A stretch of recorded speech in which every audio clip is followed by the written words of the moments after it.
BNI starts now. Hi everyone, I'd like to introduce John Jones. John learned the language of electricity early on as his dad, who became an electrical engineer while John was in junior high. His dad would share knowledge while they did homework together and passed on a love of math and physics. After high school, John tried engineering at the U of A, but received a politely worded letter from the dean explaining that he should try again when he was more mature and more inclined to attend class. So he went to work for Weyerhaeuser Canada for the next 7 years, where he began working with the electrical department doing maintenance.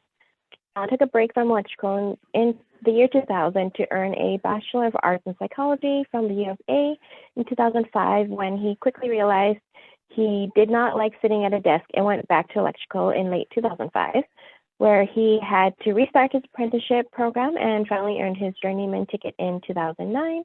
Shortly after his ticket arrived in mail, he started a proprietorship which he ran until entering into a corporate partnership 8 years ago, forming SolarNinja Energy Solutions. John has 2 children who keep him busy, ferrying them around from sports and school, Aiden and Kira. Something most people don't know about John is that he has a bad habit of playing lacrosse to stay in shape.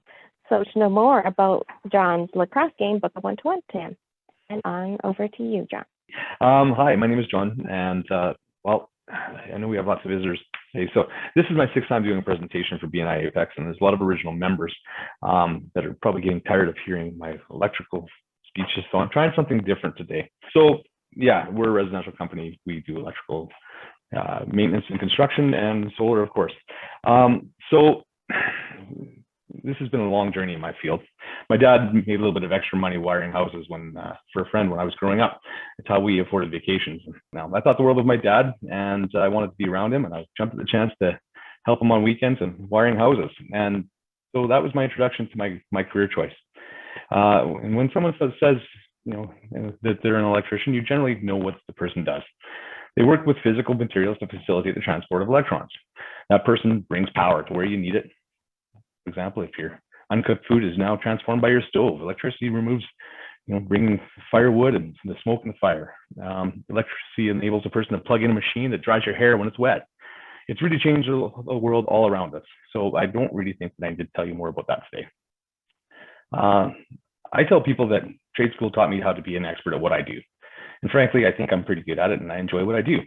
Trade school never taught me how to run a business, though. In fact, few people are taught how to run a business. So I'm going to say this, that everybody struggles in business, and there are parts of business that really that aren't compatible with your nature. And I'm just really not that good at, for example, at office work. That's why I have a business partner.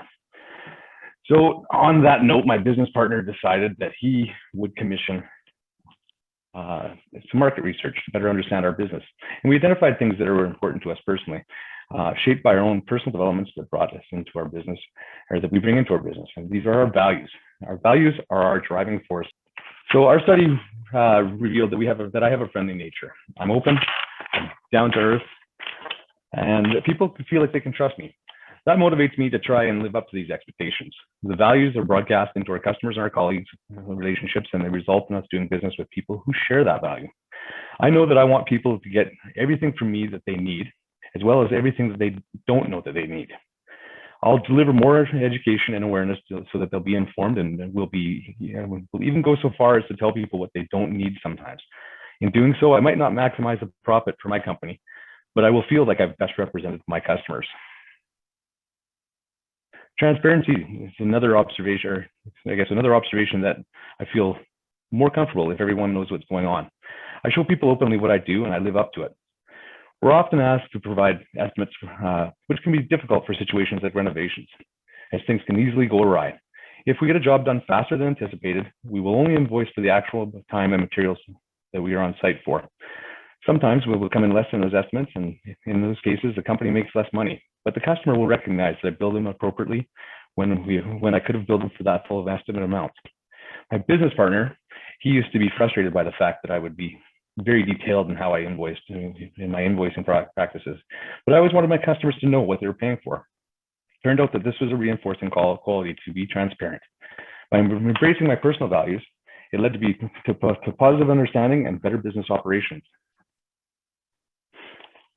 We recognize that companies commit to doing jobs and are generally it is assumed that they will be done to a certain standard.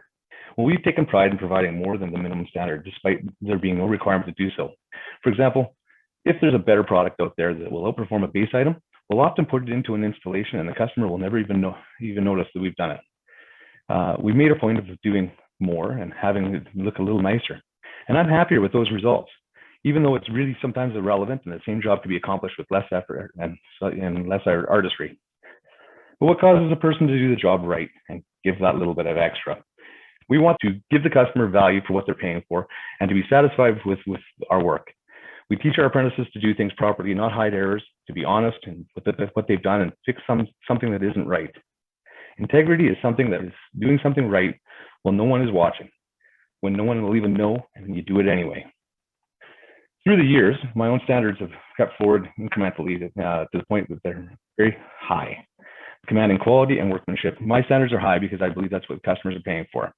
They may not know what to ask for, and they may not even know what the standard should be, but I give it to them anyway. In that sense, I'm advocating for a customer's protection against their own ignorance.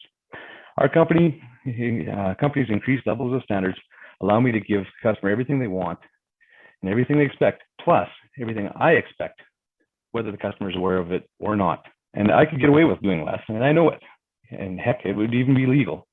But we value integrity, and we go above and beyond, and we give an extra value and deliver more for a comparable price. There are 3 values.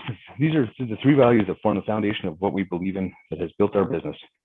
By creating values-based business, we think that we're putting out a service that should be available. The result is what we want to happen. Doing business with people who share our values. You've all had a part in developing this. You've all helped to make these values clear, to validate them, and reinforce them. And I notice that in my business community, which reflects the values more as we continue to grow. So I think it's working.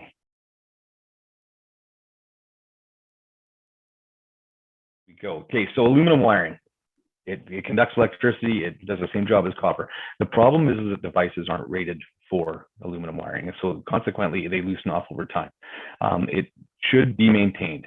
Now, you're often find that in the 1968 to 73-year-old house because it was only allowed with 1 iteration of code. So we don't actually pull it out. We service it. We pigtail copper in. We put the proper morettes on, and then we put onto devices that are rated for copper wiring.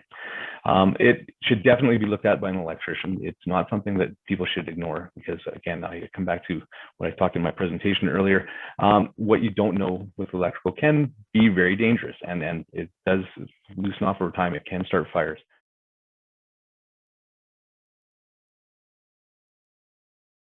It is true, and so it does conduct, or sorry, gets to be a higher temperature. And where that is an issue is the insulation that surrounds it, that stops it from touching other things, grounding out and causing shorts.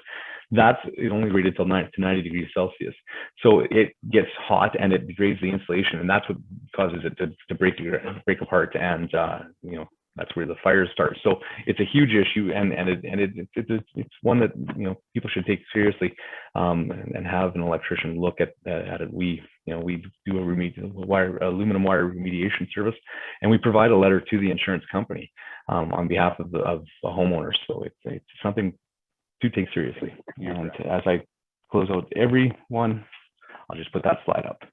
So. Thank you very much for listening to me. B&I starts now. Like everyone says it. Are we all saying it? I'm confused. What are you saying now? Do we all say B&I? Oh, terrible. Yeah. Starts now. Now. Do you want you us to say say it.